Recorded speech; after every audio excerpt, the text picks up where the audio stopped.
Saudaraku, baru-baru ini Nabila Elisa atau yang kerap disapa Nabila Lida baru saja merilis single religi terbarunya pada Kamis 23 Maret 2023. Single religi Nabila Lida yang berjudul Ku Percaya Allah telah ditayangkan di YouTube pribadinya @biliasofficial.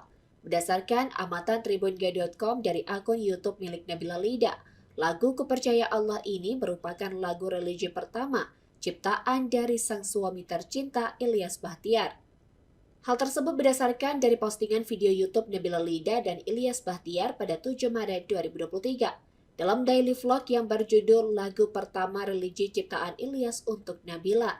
Selain itu, Nabila Lida mengungkapkan lagu ini tercipta berawal dari dirinya dan dirangkai khusus untuk Nabila. Ia mengatakan alasan dibalik hadirnya single Ku Percaya Allah yang baru saja rilis 3 hari yang lalu.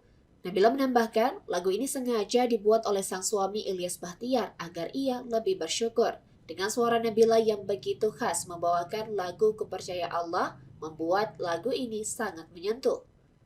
Selain itu, dalam lirik single ini juga terdapat baitan salawat dan juga kata-kata semangat untuk menjalani hidup.